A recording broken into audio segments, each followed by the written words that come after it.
become a very light sleeper. Mhm. Yeah.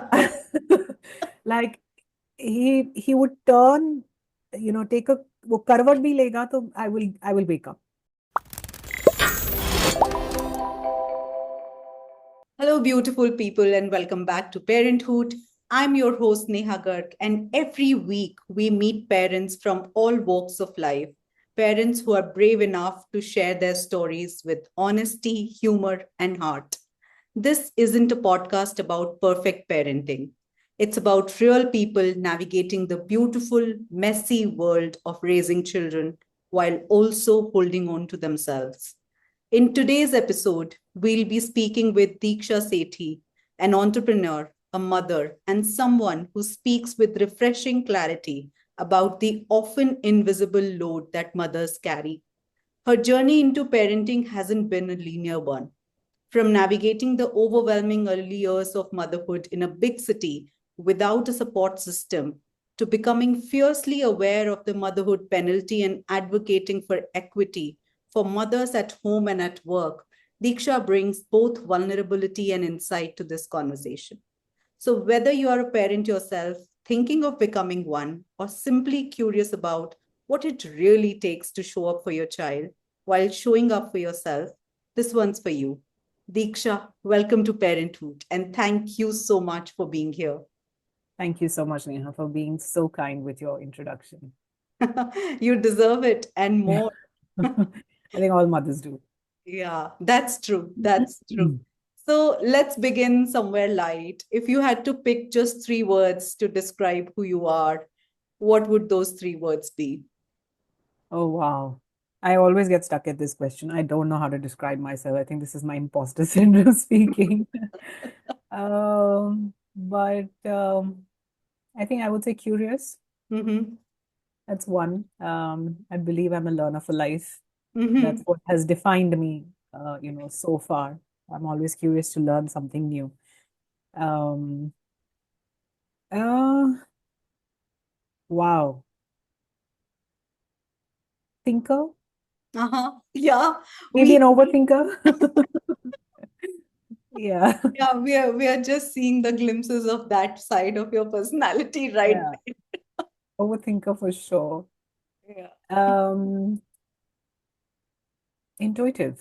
Mm, yeah, very Yeah. nice. Now tell us a little bit about your family. Ihan's name, I think I just love the name. It's so beautiful. What does it mean to start with? And then tell us how he is as a person, what makes him uniquely him. Wow. So I still remember the story behind this name, okay, because we had already started shortlisting names, one for a boy, one for a girl. And I was not liking any boy names whatsoever. I wanted something with an Arabic origin. Mm-hmm. I'd already shortlisted a name for a girl, but boys के लिए मुझे कुछ समझ ही नहीं आ रहा था. It was such a struggle, and I didn't want to keep anything complicated, long, tongue twisting, none of that. Something very simple, Yeah. short and sweet, and something unique.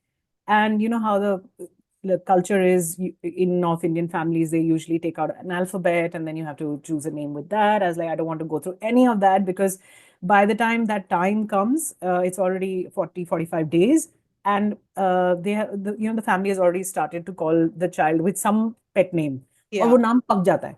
Yeah. I didn't want that to happen. ये मुन्ना छोटू, none of that. So like पहले ही decide करना है मुझे, and I just want to just stick to that, and that's it.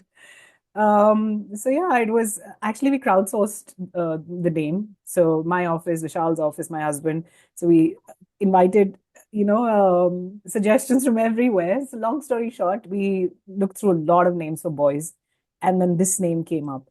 And I was like, this is perfect. This is small. This is not difficult to pronounce. Ihan. It was very unique that time, and it means full moon. Oh, how So beautiful is that? yeah, so it was just perfect that day. I was like, okay, he's the light of going to be the light of our lives, and Ihan it is. So then we just finalized the name. Uh-huh. And how is he like a person now? How old is he now? 10. 10. 10. Wow. He's a big boy. Yeah. Very sensitive child.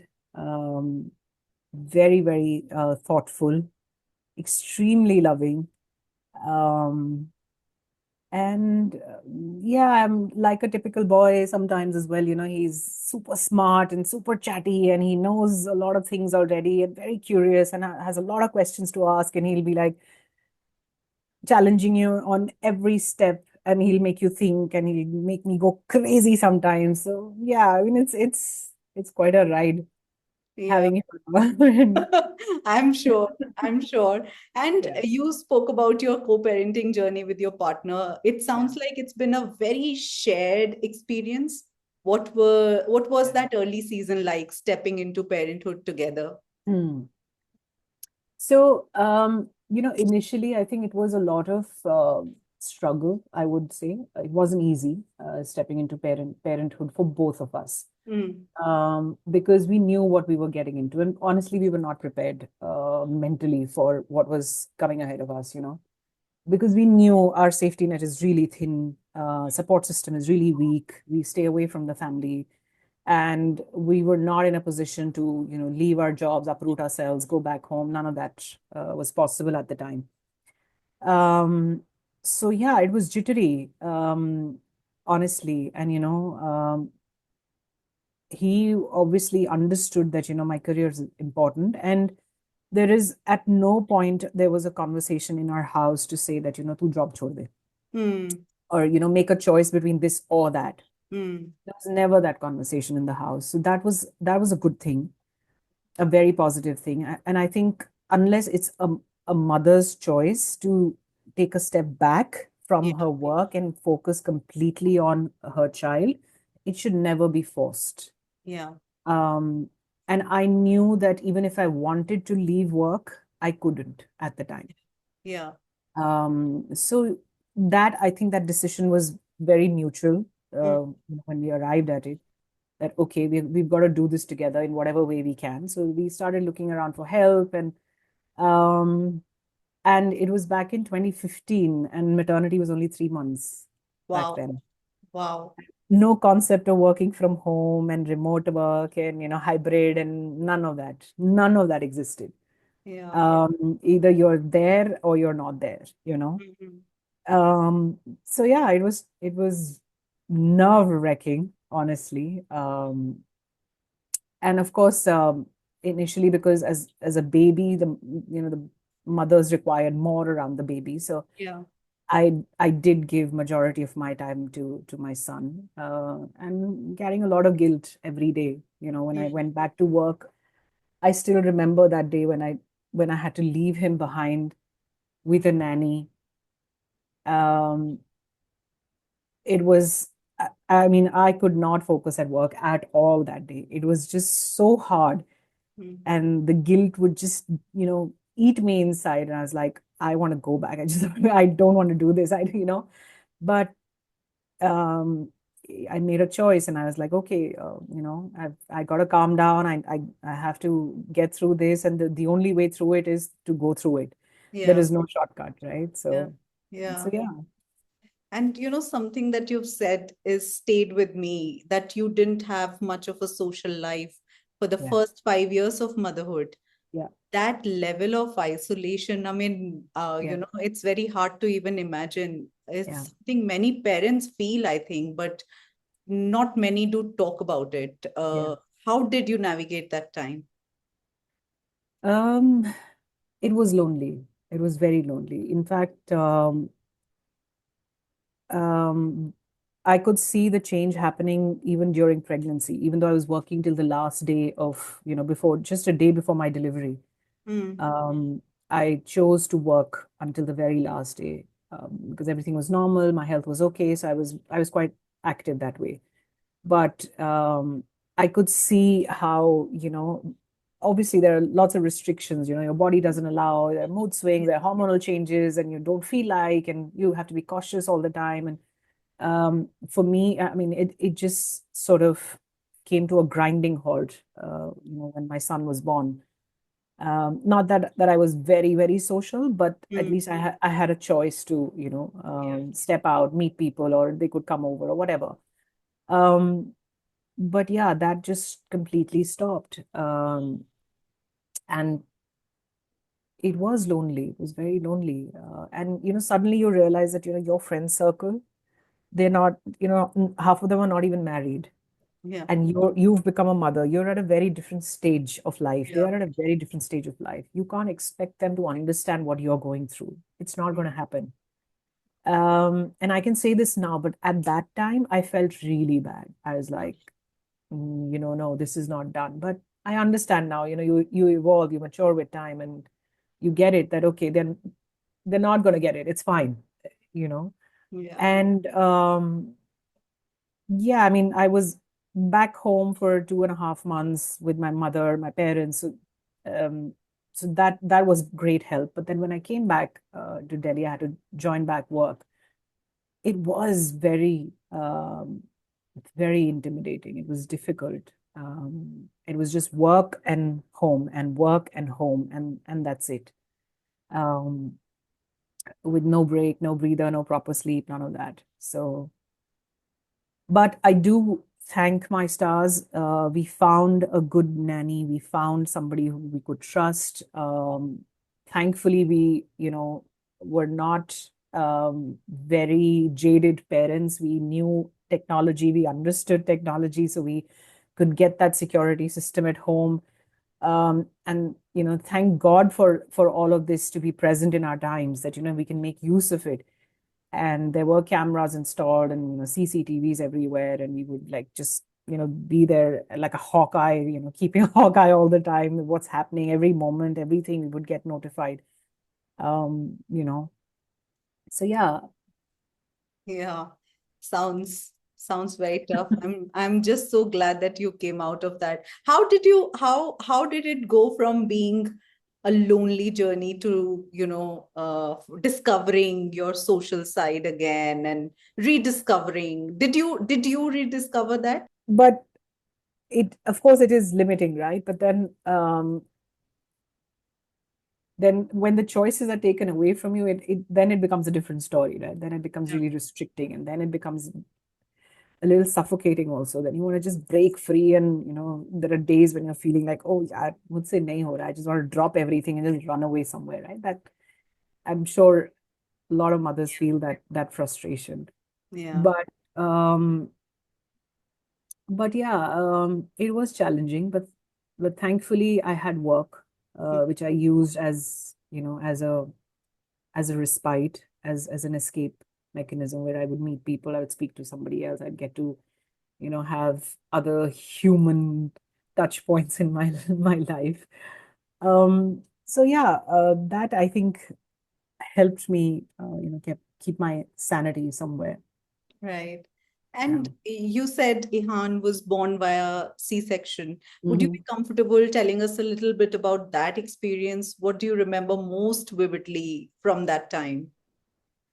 I remember everything actually, as if it just happened yesterday. Wow. Yeah, I mean, everything was normal in my case. There really were no complications, honestly. But the only thing was that his head had not settled, and he was still moving like, very vigorously moving. And then he was also, cracking a joke saying that, ye tera bacha footballer banne wala hai. I was like, yeah. So, and because he was moving, the umbilical cord got stuck very tightly around his neck. And then, so she was like, okay, let's not take a chance. Let's just go for a C-sec, because lag nahi raha hai ki settle hoga. There seems to be a lot of gap, and he has plenty of room to play around, and he seems to be very mischievous. So let's just go with the C-sec. I was like, fine, okay. So that's how it happened. Everything was fine. There were really no complications, thankfully. But yes, my recovery was, like I think any mother would experience it. It was difficult. Mm-hmm. Yeah, it was painful, and very overwhelming, I would say. Very, very overwhelming. Yeah. Yeah. And if you had to close your eyes and think of one moment, just one, that feels like it holds the whole parenting journey for you till now, what comes to mind? Um,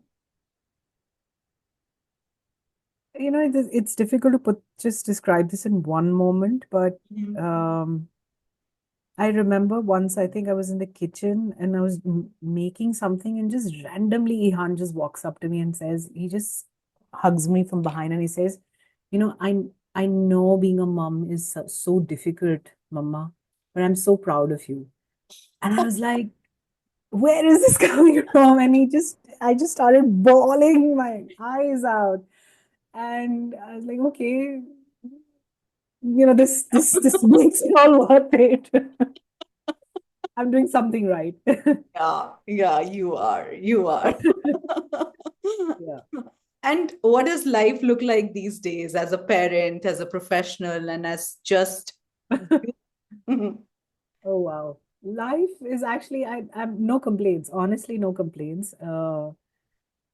Um he's a like I said, he's a sensible child, very sensitive, very curious. And I'm glad that, there's a lot of room for open discussion in our house.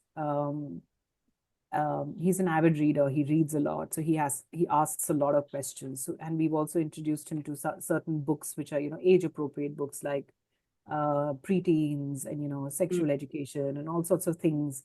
So he's read them up and he will ask questions, and there are very open uh, conversations in our house about where do babies come from, what mm, about genitals, about good touch, bad touch, all sorts of things. And I think it's very, very important to guide children at the right time, yeah, because there is so much information out there. There is so much out there which can just go wrong. yeah, And before it's too late, it's just so important to channel that energy in the right way. yeah, yeah. And Yeah. tell us a little about your work. What does your day-to-day life look like now? Or how do you space for both work and parenting? वो तो पता नहीं. I really have no idea वो कैसे हुआ, कैसे किया. But like I said, all thanks to the kind of times we live in, there is ample support that you can hire. Yeah, You can line up for yourself. And that I think is a huge blessing which we just sort of really underestimate at times. So, yeah, the school, the daycare, the creches that are available around us, all thanks to all that kind of infrastructure and the facilities that we have. We can safely leave our children there and go back to work for 4 hours, 5 hours, and come back to them when they need us. So yeah, I don't know how our mothers did it. yeah. They didn't have any of this back then. So yeah, we're really blessed. Yeah, yeah. And I often find that becoming a parent kind of rearranges us, not Oh just yeah, our routines, but something more internal. Have you yeah. felt that too? Oh yeah, yeah, yeah. I think I've become a very light sleeper. Mhm. Yeah, Like he would turn, take a वो करवट भी लेगा तो I will wake up. It's yeah, that instinctive as a yeah, mother. yeah, I may sound like a total helicopter mom, but that's how it is. It's so intertwined. It's so wired. yeah. It so happens. It's funny, okay? हमारे घर में ये joke है, internal joke भी है, that sometimes Ihan will just walk up to me and tell me, Mama, tell me what I'm thinking, and I will just say it out loud. Wow. Like he'll be like, how did you know? How did you guess that? I was like, I just know you. So that happens a lot, a lot. It's that intertwined. Yeah. Hmm. What I'm very interested to know, you said even though you didn't have a traditional support system while you were bringing him up, you've said Yeah, that both you and your partner were deeply involved, making decisions together, staying yeah, hands-on. That's kind of rare even in yeah, today's time. And yeah.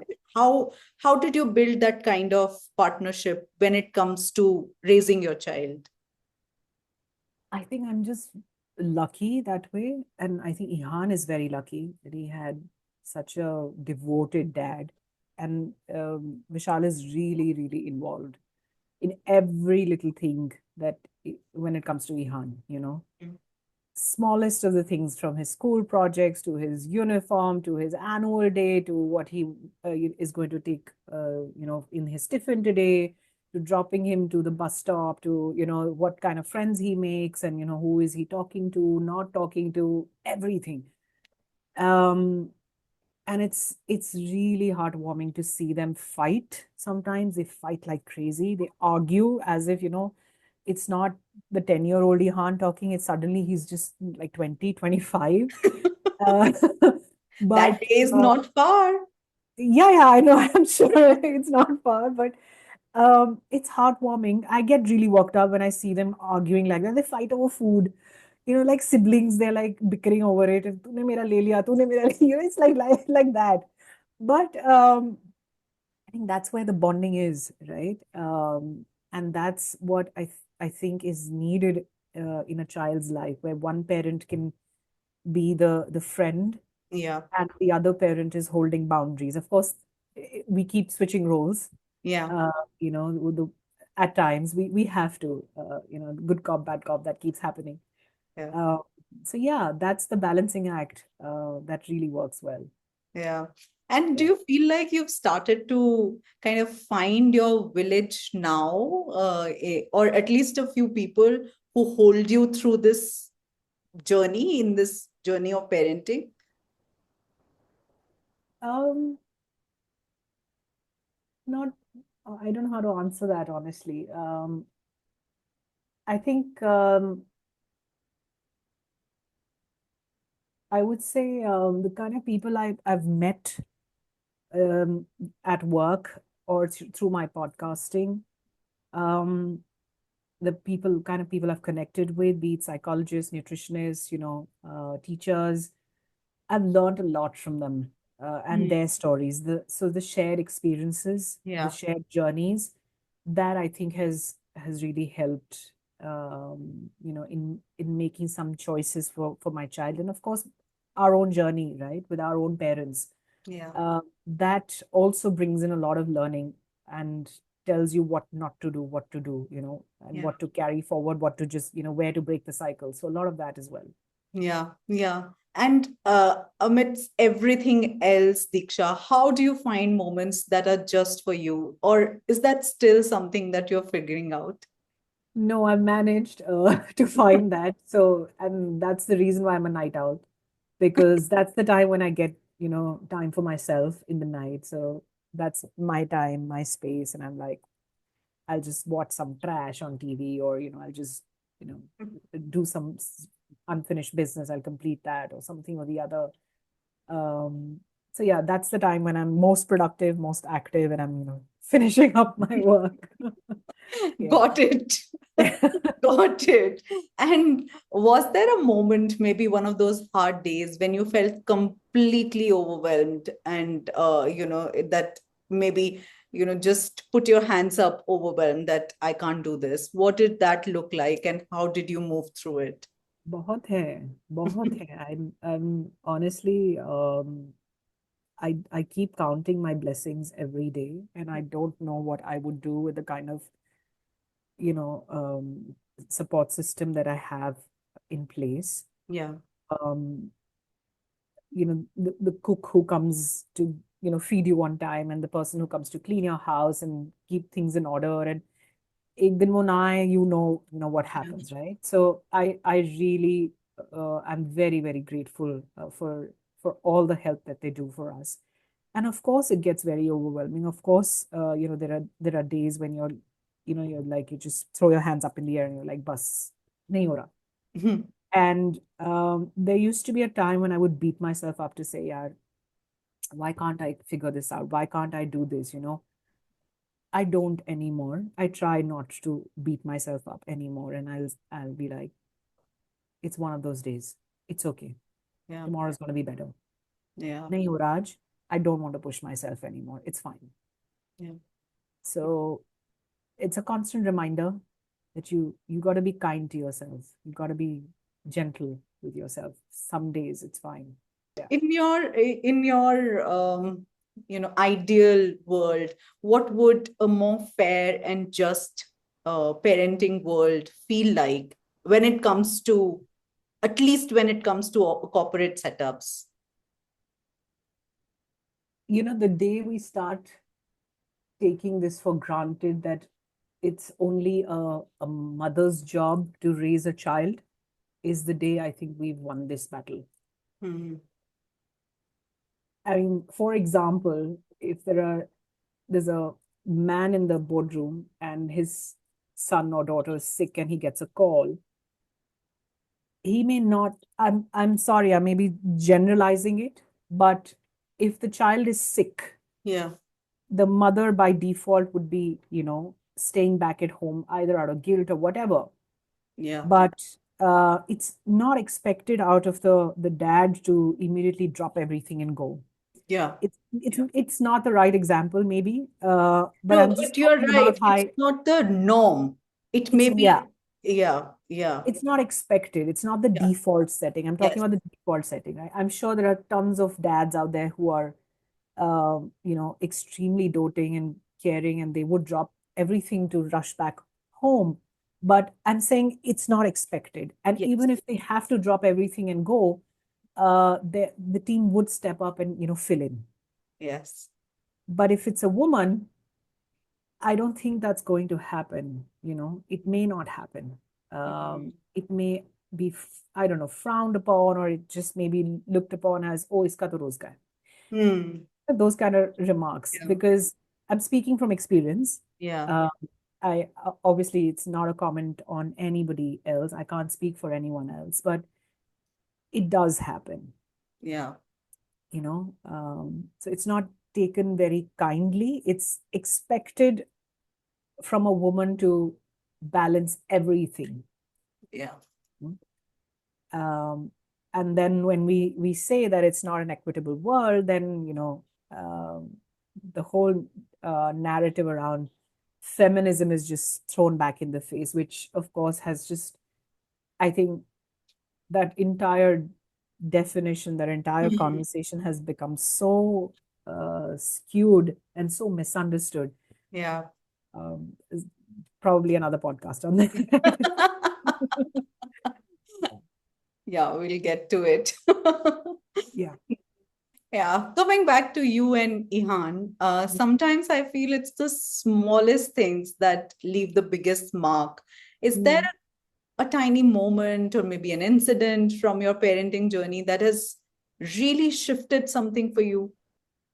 I think one thing I was always very clear on, I'm not sure if this answers your question, but um, I was very, very clear on one thing, that even if, I'm raising a boy, being a Hmm. boy mother, it's actually my responsibility actually towards the society and towards my own family is a lot more. Right. Um, because as mothers of boys, we really, really got to do this right. Yeah. Um, I was very clear on that. Um, and so from choosing the right school Hmm. to giving him the kind of value system where he sees both of us, switching roles, say in the kitchen, for example, right? Um, those small things make so much difference in shifting that perception, shifting that narrative that okay, खाना बनाना सिर्फ मम्मा का काम नहीं है, Right. Laundry करना सिर्फ मम्मा का काम नहीं है. This Hmm. is everybody's job. Right. I remember once when COVID had hit in, I think, KG or something. So the teacher was and he was, I think, in, yeah, KG or grade one, or very little. And the teacher was trying to explain some concept, and she was like, when mama is in the kitchen and chopping vegetables, and I was listening. Hmm. And I was like, okay, this is how these subtle, examples, just seed in that stereotype in the Yeah. minds of kids, that Yeah. mama is supposed to be in the kitchen and daddy is supposed to be in the study and working. So I wrote this huge lamba chauda letter to the principal without making it sound like a complaint, but as feedback that, this sensitization is very important. Yeah. This is how we are, perpetuating gender stereotype. We can't have that. Yeah.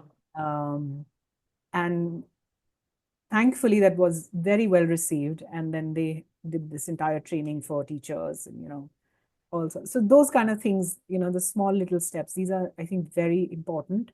Yeah. Where I feel that, that shift is happening every Yeah. day at home. Yeah. Yeah. So Yeah. yeah, And I'm glad you brought that up.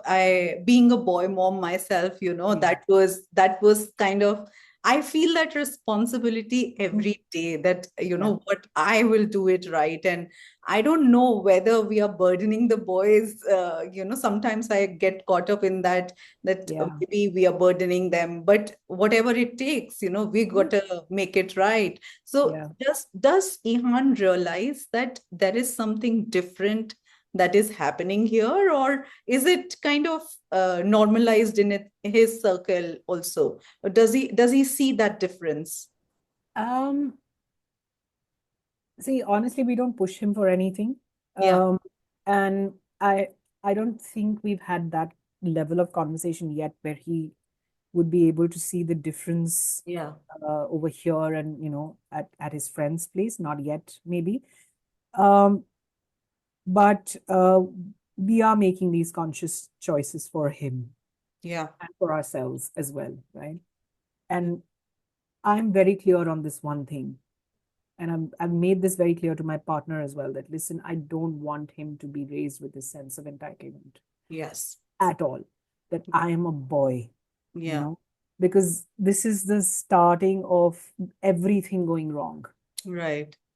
you know, with this whole machoism and the toxic masculinity and all sorts of things that are happening. This is where it all begins. Right. And and the way especially sons and boys are raised in the Indian setting, Yes. um, it needs to change. Yeah. That's very, very important. Yeah. Yeah. And Diksha, if you could go back and sit beside your pre-motherhood self, Mhm. what would you say to her? Ah, hmm. That's a very loaded question.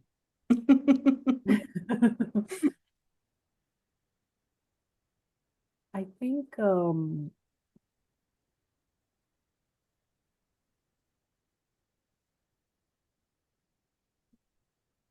I don't know what to say to her. Honestly, I think um, I would just be very proud of Wow. her. Yeah, because every mother should be very proud of their journey. It's not easy. It is damn difficult. Whether you're a mother to one child or two children or three children, it's difficult. Full stop. Yeah. Um, you know, and whether you have support system and or you don't have a support system, whether you're a single mother or you're a couple, there are different challenges Yeah. with every parenting, with every child. There are different kinds of challenges. Yeah. It's not easy. You're responsible for another life. Yes. It's a huge responsibility. Yes. To get it right Hmm. is a lot of pressure. Yeah. Um, so yeah, I would just say, just be damn proud of what you're doing. Hmm. Continue to do that and be kind to yourself. How lovely is that? And I have my last question for you, Diksha. Yeah. If there's one thought or insight that feels like your truth right now, something you'd want to leave our listeners with, what would that be? बड़ी मुश्किल सवाल पूछ रही हो मुझसे. I don't know. Oh wow. Hmm. I think put that damn phone down, yeah. Hmm. Put that phone down. Seriously. Hmm. When your child comes to you and they want to ask you something, they want a hug, they are just bothering you, they're bugging you, they actually want to connect with you, just put the damn phone down. कुछ नहीं छूटेगा 5 minute में, 10 minute में, trust me, कुछ Hmm. नहीं छूटेगा. Yeah. Wow, thank you. Thank you for saying that so simply. And, I think we all need to hear that. And Diksha, this has been such a wonderful conversation. Thank you for showing up here as you are, for naming the guilt, the imbalance, the stretch, the care, and the fierce love that has shaped your journey. Yeah. So much of what you've shared today will sit gently in the hearts of our listeners and maybe even make some feel a little less alone. Thank you. Thank you for joining us. Thank you so much, Neha. This was so good. Having this conversation, and I hope to all the expecting mums, to all the mums who have been on this journey, I really, really hope that you have that safety net. You have somebody by your side who you can cry on, you can weep, you can, laugh with, and share these difficult times with. I really hope that because it can be very overwhelming. And be very, very proud of yourself.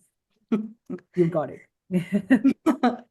Thank you once Thank you. again. And to everyone tuning in, thank you for being here with us. If something in this conversation moved you or made you think of someone you love, do share this episode with them. You can also follow, subscribe, and leave us a little review. It helps this community grow. Until next time, take gentle care. Bye bye.